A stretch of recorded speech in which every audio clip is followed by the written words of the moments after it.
If for 10 years, if you didn't avoid doing what you knew you needed to do, by your own definitions, right, within the value structure that you've created, to the degree that you've done that, what would you be like?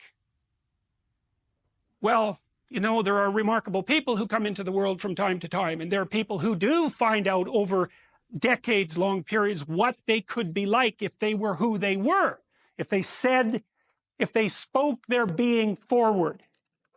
And they get stronger and stronger and stronger, and we don't know the limits to that. We do not know the limits to that. And so you could say, well, in part, perhaps the reason that you're suffering unbearably can be left at your feet, because you're not everything you could be, and you know it.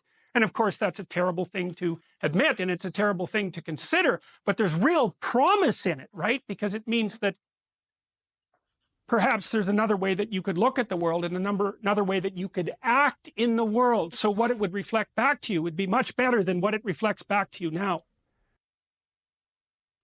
God, there's reasons to be resentful about your existence. Everyone you know is going to die, you know, you too, and there's going to be a fair bit of pain along the way, and lots of it's going to be unfair. It's like, yeah, no wonder you're resentful.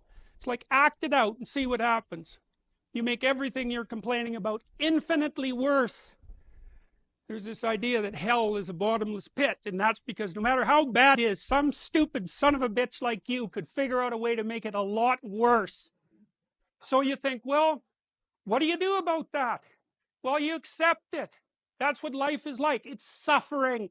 That's what the religious people have always said. Life is suffering. Yes.